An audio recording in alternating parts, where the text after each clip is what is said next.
Well, good morning, everybody. I'm excited to get into this text with you this morning. Again, if you don't know who I am, my name is Caesar, and I am one of the pastors here at King's Cross Church. Now, over the course of the last few months, we have been journeying through the Gospel of John, and we will be in the Gospel of John periodically. I'm just falling apart here. We will be in the Gospel of John for a considerable amount of time. We'll come in and out of the series. So who knows? Maybe we'll finish this in 2030. Maybe the Lord comes before we finish. Who knows? But hey, we finished on the Gospel. So we're going to do that. Now, we're getting into a section of the Gospel of John where it begins to become very exciting because Jesus begins to do some overt miracles. Now, Jesus has already done some miracles in the prior chapters, and John notes them. But these miracles in particular start to bring some controversy. Pharisees eventually start to get angry at what Jesus does and says from this point on, so much so eventually that he will be crucified for the things that he says and does. And we begin this new section here with the very first miracle that brings controversy, but it's not the first miracle. This is the third sign that John writes in this gospel. And just by way of reminder, what a sign is in the Gospel of John are miracles that John writes down that has two purposes: information and direction. Who is Jesus and why should we follow him? So that's just giving a little bit of context of where we're going with this. Now, in particular, what we're going to hone in on, because there's so much here in these 15 verses. I mean, I spent a considerable amount of time trying to figure out even what to cut out, what to condense, what to add, what not to, even just the section here. And so I'm going to do my best to cover these 15 verses. But what I really want us to hone in on is both human brokenness and the healing power of Jesus. That's my goal, is to unpack that as best as possible in light of the gospel as we can this morning. Now, why bring this up?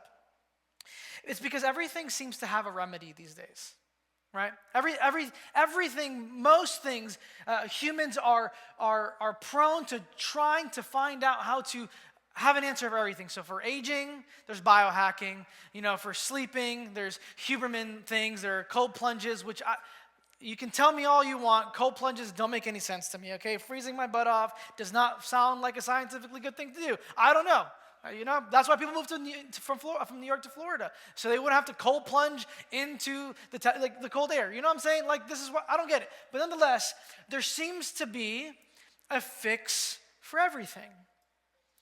Some are scientific and some are more out there, like crystals. No, not like the hamburgers, but like crystals that people seem to think have healing properties. And there are other things. There are more societal things that we think lead to our remedy, to our healing, like sexual freedom. And sexual revolution was an entire movement, but we see even today, prevalent today, given out by society as a way to fix purity culture or to fix the issues that people have with their own sexualities. The problem is that there's too many limitations. So they put freedom on everything. And so humans are quite inventive about what it means to look at our brokenness and then find a way to answer it. All of these are done with the intention of righting some kind of wrong, fixing something that is broken.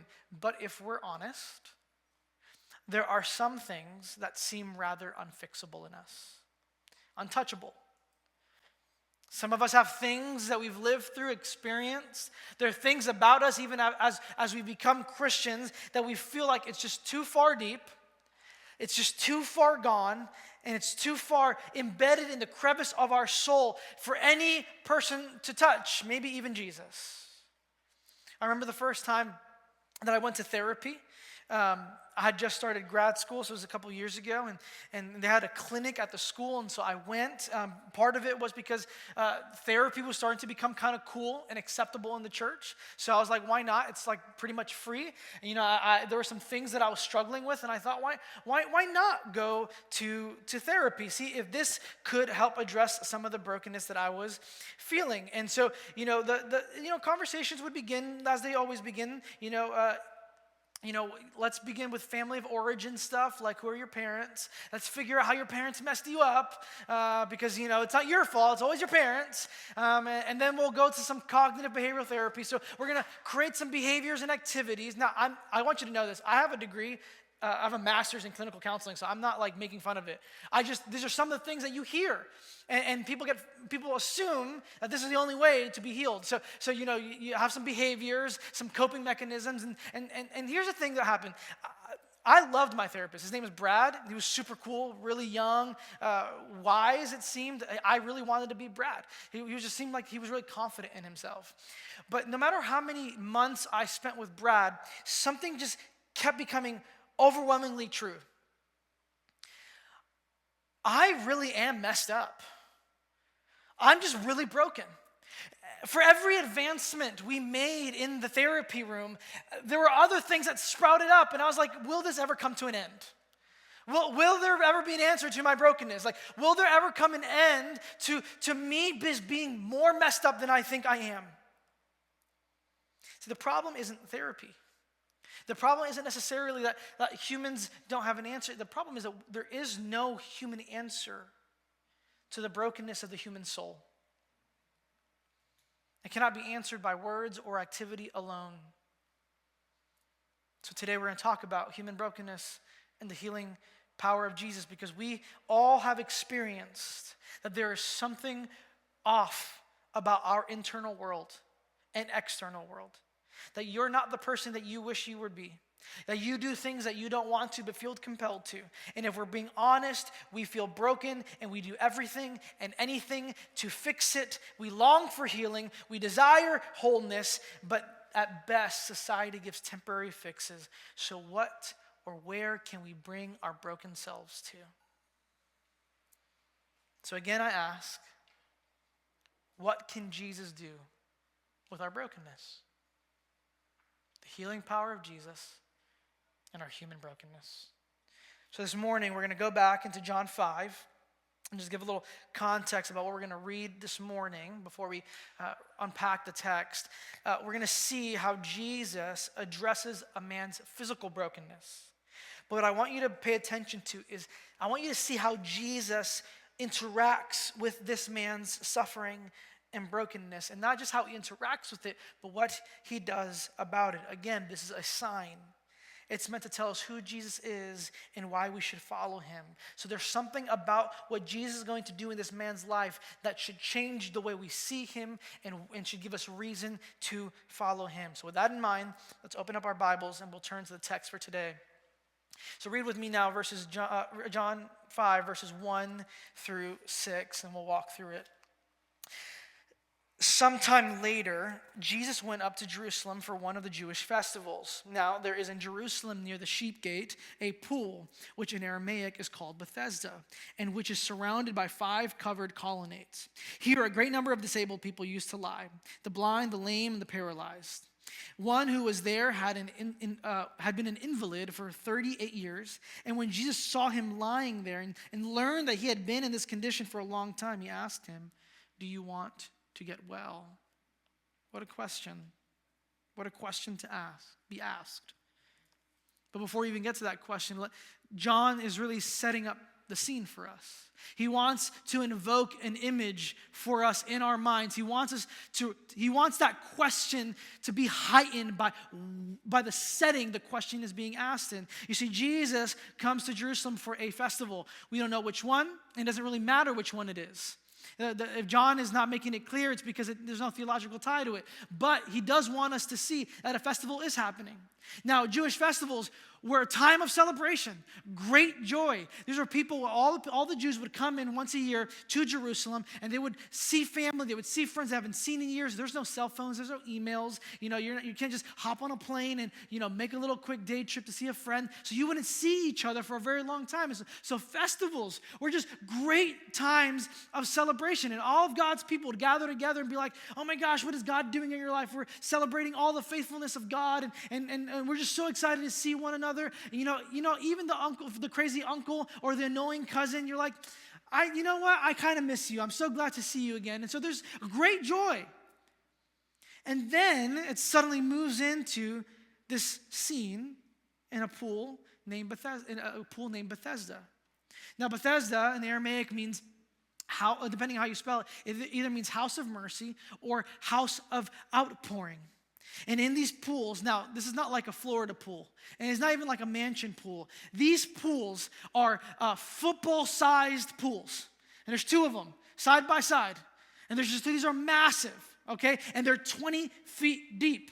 I'm not a good swimmer. I wouldn't be in the pool, right? This is 20 feet deep. The most I can do is 5 feet because I'm 5'5", so my head is above. These are deep pools, meant to hold thousands and thousands and thousands of people.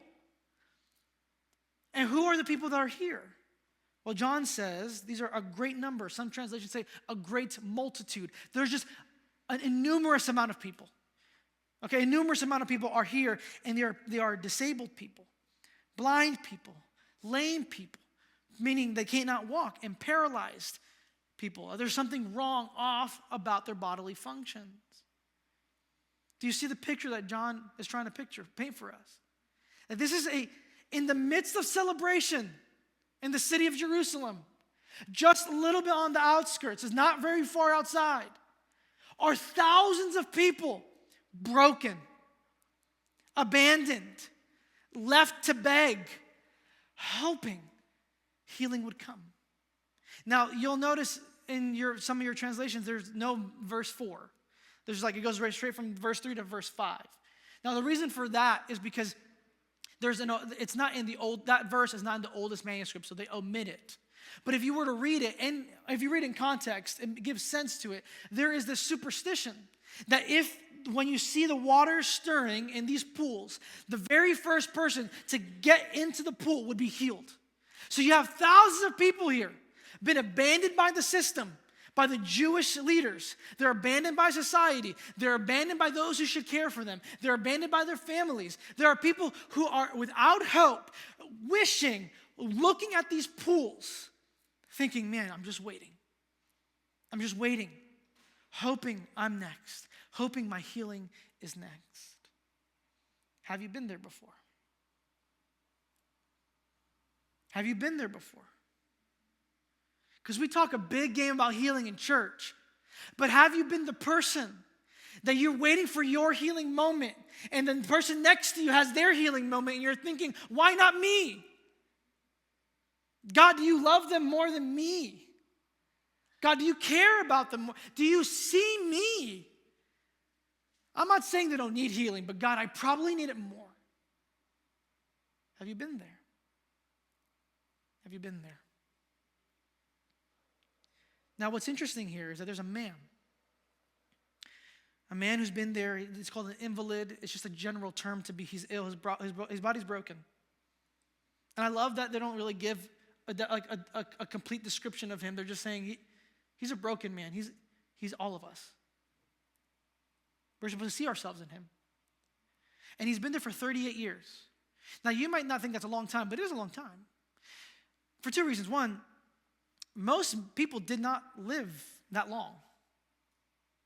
We assume that people here in this day and age get 67 years old, modern medicine. They didn't have that. So for most, if not all of this man's life, he has been on a mat, hoping, waiting that his healing moment would come.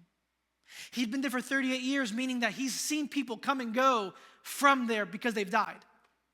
He's outlived people that he's been miserable with, thinking, man, will I ever be healed? Will my brokenness ever be addressed? And here's what I love, and this is, where do we find Jesus? He says here in verse 6, when Jesus saw him lying there and learned that he had been in this condition for a long time, he asked him, do you want to get well? Some translations say, do you want to be healed? Now, before we get to that question, though, where would you assume Jesus would be?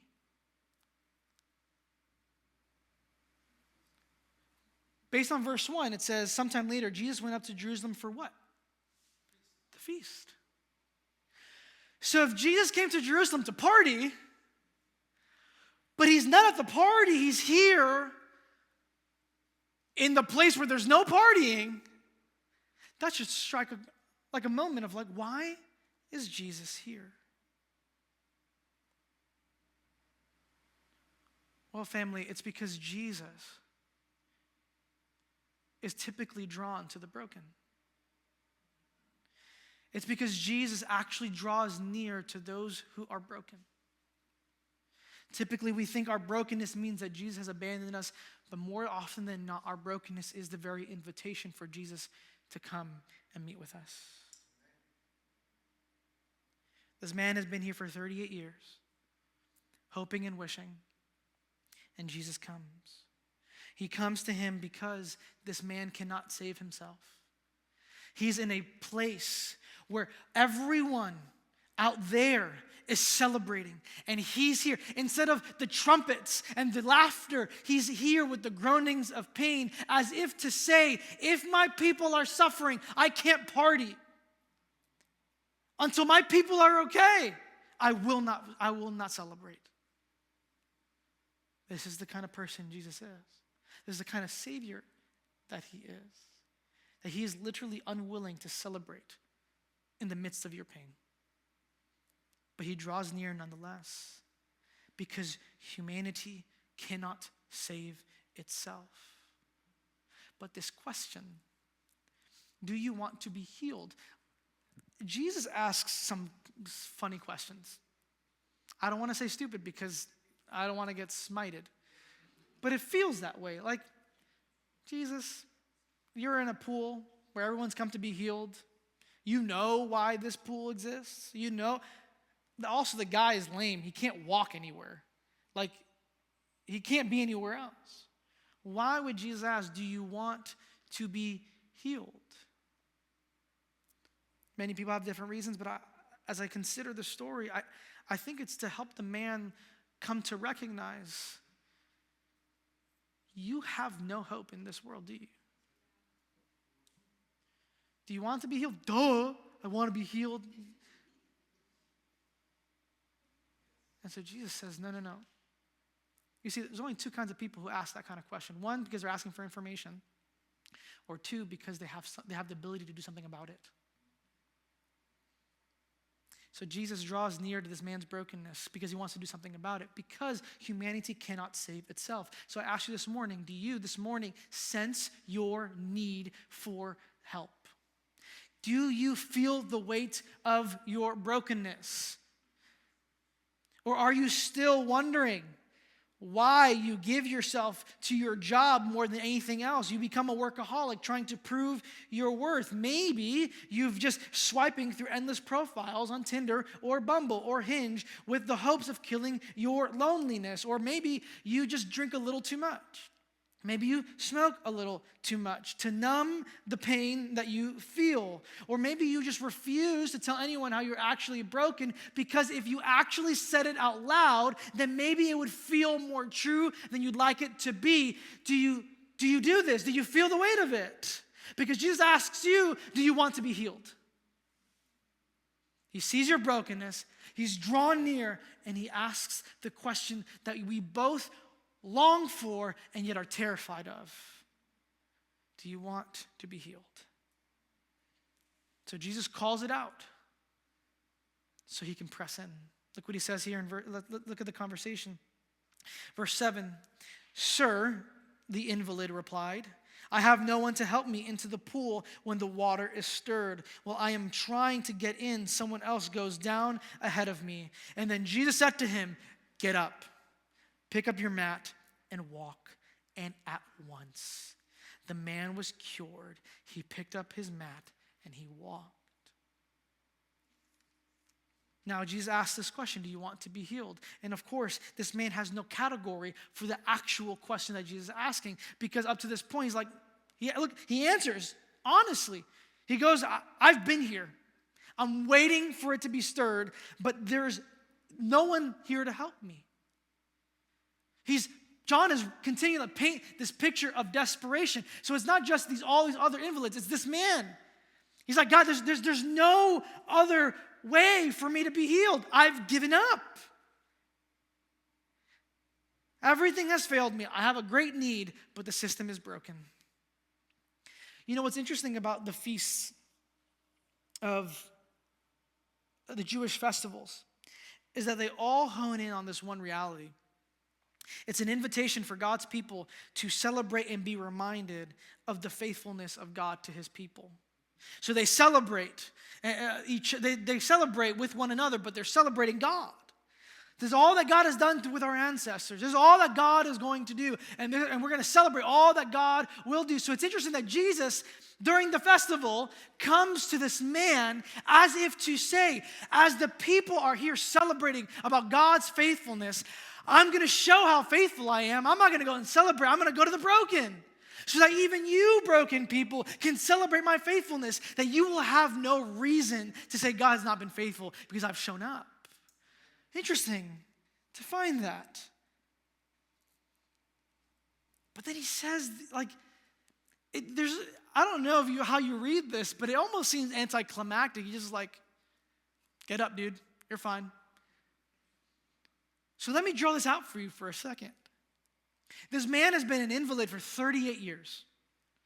Do you know what happens to muscles that don't move for 38 years? They atrophy. So one thing is to say, get up and walk. But for him to say, get up and walk, and the moment he said it, he got up, means that the healing was so in depth in his body. It wasn't that he just had the ability. The muscles must have regrown. It's as though all 38 years of previous pain and suffering was gone in a moment. What took just seconds of Jesus to say, get up, walk, he undid in seconds what this man had been battling for 38 years. How much pain do you have? How much is your suffering this morning? How many years has it been? Because what Jesus says is, I can undo it in a second. See, notice Jesus did not take the man to the water. He didn't play by the categories that was before him. He didn't take him to the doctor. He didn't take him to the temple. He didn't take him into the waters. He was in the hands of Jesus, and he said, get up. You're healed. Do you want to be healed? Yes, you're healed. In just a moment. You see, what this text is showing us very clearly is that Jesus is the true healer. That he didn't need some magical waters or some spiritual mantra or shiny crystals or appeal to human innovation or any human apparatus. Jesus heals mankind through his own power and authority. He does not need to co-opt anything else. So I ask you this morning, do you know the power and authority of Jesus? The Apostle Paul, in his letter to the Colossians, he says this is one of the best texts on who Jesus is. Colossians chapter 1, verses 16 through 17. He says, for by Jesus all things were created, in heaven and on earth, visible and invisible, whether thrones or dominions or rulers or authorities. All things were created through him and for him. And Jesus is before all things. In him and in him all things are held together. I just want you to know that your very body, as you sit here, as you sit upright in your chairs, you are being held together by the very hands of Jesus. This is the power and authority of Jesus. And then Paul writes in Ephesians chapter 1, verse 21, he says this, that Jesus is not just above, he is far above all rule, all authority and power and dominion, and above every name that is named, not only in this age, but also in the one to come. Paul is reflecting the reality that Jesus is demonstrating here, that he has all power and authority. Everything bows to Jesus, which is all. Everything bows to Jesus because he is Lord of Lords and King of Kings. And this is what makes Jesus the perfect and ultimate healer, because he has power and authority over all sickness, whether it be physical, spiritual, emotional, or mental. Something that came to mind as I read this right now. This whole time, this man has been identified by his sickness. He's called an invalid. The moment he's healed, his status changed. He's no longer an invalid. He's just a man who's been healed, as if even to say that Jesus, being the name above all names, gives this man a new name that no one else can change. He's no longer identified by his brokenness. He's identified by what Jesus has done in him. Am I preaching? Are you all hearing? Like, come on, church. This is the Savior that we serve. See, here's what I want you to walk away with for just a moment. Jesus heals today. Okay? He draws near today. Therefore, here's my invitation for you. Do not become passive in your brokenness. I'm going to pack this for a second. Here's what I mean. There are things in our family lineage. There are things that are true of us in our existence. There are things that we say, this is the way I am. No, if you knew my parents, you'd understand why I am the way I am. No, I've just lived with this my whole life. We have so become, as humans, even as followers of Jesus, we have grown to understand or come to believe that the brokenness that is in this world is normal. It is not. Jesus, in his infinite kindness and wisdom, created a perfectly good world that is different than everything that we see here. This is abnormal. Sickness is abnormal. Broken families are abnormal. Like the things that we go to therapy for are abnormal. We give therapeutic language like, no, it's okay, it's normal. And yes, we all suffer and we're all broken. Yes, but Jesus comes to reverse these very things. So, therefore, do not become passive in your brokenness. Now, does this mean that Jesus always heals? No, it doesn't. The text doesn't show it, and neither is the rest of the New Testament. It doesn't. Paul, the writer of 2/3 of the New Testament, the chief apostle, if you will, if there's anybody who would have been granted the ability to be healed, it should have probably been him, and he wasn't. In fact, what it says in 2 Corinthians is that there was a sickness that he had or some kind of something, and he prayed to Jesus 3 times for it to be taken away. And Jesus said, no. So that my strength can be seen in your weakness. But understand this, Paul kept praying to Jesus until he heard him say something. So he's like, okay, I'm hurting. There's something broken in me. I'm going to pray. I didn't hear it. I didn't hear anything. I'm going to pray again. I didn't hear anything. I'm going to pray again. Until you hear from Jesus, you keep pressing in. Do not be passive in your brokenness because Jesus is a reverser of brokenness. We are to be like the woman in Jesus' parable in Luke chapter 18. Verse 1, it says this, Jesus told his disciples a parable to show them that they should always pray and not grow discouraged or not to give up. And he paints this picture of this woman who desires justice, and she keeps bothering the judge and knocking at his door. Judge, this is who you are. You're just. Go do justice. Go do justice. And it says that the judge was evil. And even then, he was so bothered by this woman. He's like, fine, I'll do it. I'll be just. And he says, Jesus is not like this. You keep knocking on Jesus' door because you know who he is, and you say, Jesus, you told me you're a healer. You told me you were a reverser of brokenness. You told me you make things whole. You told me you care for me in my brokenness. You told me this, so I'm going to hold you to it. And Jesus is like, you should. You really should. You really, really should. Do not be passive in your brokenness. We often say this line in the church, oh, just church, be still and know that he is God. Be still is an activity of thoughtfulness. It is not be still like do nothing. It is be still in the sense of look at your circumstances, look how difficult it is, and then tell your circumstances, but my God is greater. It's a recalibration to view your pain and suffering in light of the greatness of God. You see, with just a word, God created the universe. With just a word, Jesus healed this man of 38 years of brokenness. Do you believe that Jesus can do the same for you?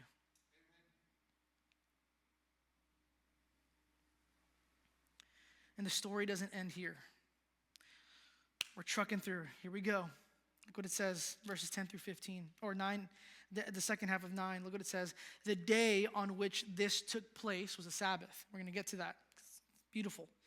And so the Jewish leader said to the man who had been healed, it is the Sabbath. The law forbids you to carry your mat, but he replied, the man who made me well said to me, pick up your mat and walk. So they asked him, who is this fellow who told you to pick it up and walk? The man who was healed had no idea who it was, for Jesus had slipped away into the crowd that was there. I love that about Jesus. Verse 14, later Jesus found him at the temple and said to him, see, you are well. again, stop sinning or something worse may happen to you. That seems very scary to say, but here we go. Verse 15, the man went away and told the Jewish leaders that it was Jesus who had made him well. There's a lot to unpack here, but I'm just going to point out a couple of things as it pertains to brokenness and healing.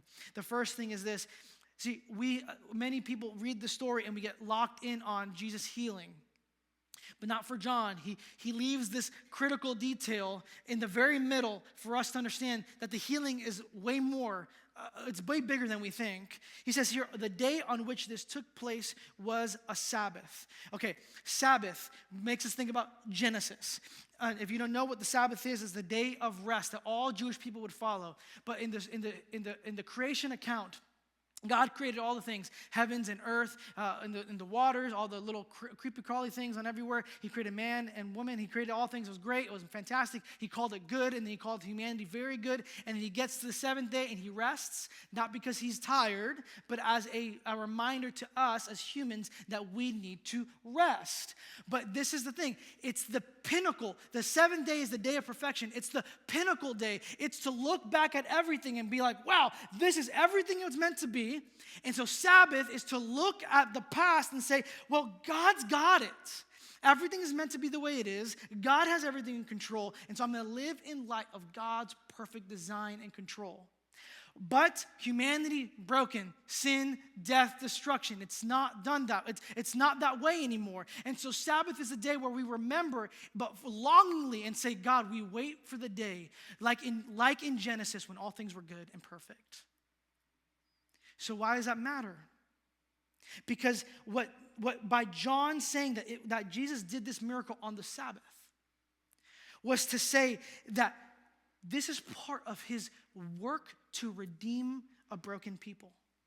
That he's actually restoring things back to the way it was. For Jesus to heal on the Sabbath was an echo to Genesis. That all of our human brokenness that found itself in the very beginning, but that Jesus comes now with his kingdom and in power is reversing all that has taken place since Genesis. That the healing of Jesus that we experience today, what he's trying to say is this, listen, every healing that happens in the church today among God's people is not to be just like these separate moments, it's meant to remind us that there is coming a day when Jesus will heal things completely, that things will go back to the way they were. It's a reminder to the cosmos. It's a reminder to our hearts that at the end of the day, Jesus wins against sin and death. It's a beacon to the people of God to follow him and to call to those outside of the kingdom to say,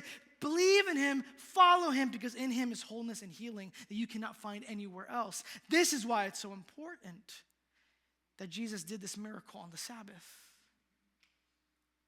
You see, Sabbath is about rest, true rest. Have you ever stubbed your toe? Have you ever hit your shin? I almost cursed on accident. I was like, wait. You say 4 little words often when you do it. But when you hit your shin or you stub your toe, you kind of start going you start running around a little bit. And I don't know why we do this, but you start running around as if that makes it feel better. But the reality is you do that because there's this pain present and it makes you restless. Does it not? All human brokenness is the same in our souls. All human brokenness, all human pain, all human suffering causes a restlessness in our souls. And so what Jesus is saying by the healing is, man, I'm not just here to heal just temporarily. I'm here to take even the restlessness. I'm here to take away even the root of your pain and suffering. I am not satisfied with temporary. I've come to bring eternal healing and peace to your life. This is what he says to us. See, the purpose of healing, church, because listen, we are a charismatic church. We believe in the gifts of the Spirit. We believe that healing happens today in the church, and we believe that it could happen more often than we give it credit for. I just think that it's often because we don't expect him to do it. And so sometimes we're not even looking out for it. We don't even ask for it. But he's saying, are you kidding? Do you know who I am? I'm the Lord of the Sabbath. I'm the true healer. I'm the reverser of all things that is broken. That is literally built into my job description. Why would you not ask that of me if that's who I am? he says. But you see, all healing is not meant to end at the healing. All healing is meant to direct us to Jesus. This man had no idea who Jesus was. The Pharisees asked him, who's this man who healed you? I have no clue. But then Jesus reveals himself to him so he would know, it's I who's done this to you. I, Jesus, have brought healing to your life. But then he says this verse, and I don't have too much time to unpack it, but he says, verse 14, it says, see, you are well again, stop sinning, or something worse may happen to you. This is not a threat. Jesus is not like, yo, I'll snuff you. He's not doing that. That's not what he's saying. What he's actually saying is, listen, in the beginning, in the garden, sin broke everything. When I heal you, don't go back to the places that broke you. Come to me instead. Some of us want healing, but Jesus offers transformation. Some of us ask for healing in our sexuality and then go back to our broken sexual partners.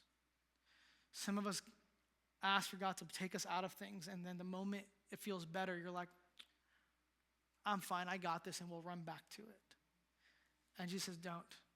Because every invitation of sin is an invitation to death in your life. And the reason why he says, or something worse may happen to you, is because he's saying, hell is the worst thing that could happen to you. If you reject me and embrace sin, yes, hell is worse than anything. You think the pain you have today is bad? The pain and suffering will be far worse in hell.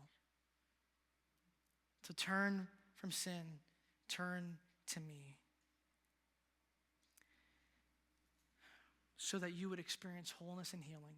And the man goes and he tells them about Jesus. You see, the point that I hope you will walk away with this morning is simple, but I think has tremendous implications. And it's simply this: Jesus is the true healer that makes broken people whole. What can Jesus do with your brokenness? Far more than you can ask or imagine. Some of us have just lived with our brokenness for so long that we don't know another way. We don't know an alternative. And he says, I am the alternative. I am the other way. I am the greater way. See, someday, Jesus says, if you get to the very end of the Bible, I don't ever know if we'll get through all the books of the Bible by the time Jesus comes back, but if we do, we'll get to Revelation. And there's a day where he says, there's coming a day where there will be no more tears, no more suffering, no more disease, no more pain, no more suffering. And Jesus has assured us of this through his own pain and suffering on our behalf. Do you remember where this pool was located next to? It's in verse 2. It says it was right next to the sheep gate. If you don't know what the sheep gate is the place where they kept sheep for the sacrifice in Jerusalem. Why am I bringing this up? Because Jesus is the Lamb of God who was slain for your sin and brokenness. Because Jesus is the Lamb of God who was pierced for our transgressions. He was put on the cross of Calvary so that every beating he took would equal our wholeness. He was crushed so that we would be made whole. His body broken, his blood spilled so that we could be forgiven. The Old Testament prophet Isaiah says this. He says, surely he took up our pain and he bore our suffering. Yet we considered him punished by God, stricken by him, and afflicted. But hear this, church. Jesus was pierced for your transgressions. He was crushed for your iniquities. The punishment that brought you and me peace was on him. And by his wounds, church, he says, you are healed. Amen. Do you want to be healed? Jesus asks, because I can do it.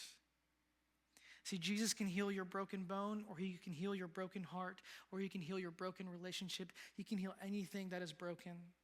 If you're tired this morning and you're weary and you don't have the strength to go on, Jesus can give you rest. The Lord is Lord of healing. Jesus is the Lord of rest, and he invites you to become refreshed and restored in him. This is it, church. This is why we talk about healing in the church, because Jesus offers it. So where do we go from here? I think it's a very simple invitation. I don't think it's by chance that Jesus places these events throughout the Gospel of John where he puts them. We spent the first 4 chapters figuring out, is he God? Is he who he says he is? He proves that he is, that he does more than we can ask or imagine, and then he starts doing the unimaginable. He starts healing. But he doesn't start with healing. He starts with all the other things. But I think, church, we've walked through enough of the Gospel of John for Jesus to begin challenging us as a church. Will you believe me for healing? Will you bring the sick here? Will you bring the broken here? Will you bring your broken self to him? Not as an escapade, not to impress anyone, no. Jesus actually slipped away during this healing because he didn't care to have fans. He came to restore children of God. If you're broken here this morning, if there's healing that you need so desperately, whether it's external, internal, relational, mental, spiritual, emotional, I don't even know. If there's healing for things that you don't even know words to put to, but you believe Jesus can do it, he wants you to come to him. I invite you to this morning, do not be passive with your brokenness, but ask the true healer to do a healing work in your life today. So I'm going to pray for us, and then that's exactly what we're going to do. We're going to open the table. We're going to open ministry time for that very thing. So let's pray, and then we'll ask Jesus to do more than we can ask or imagine.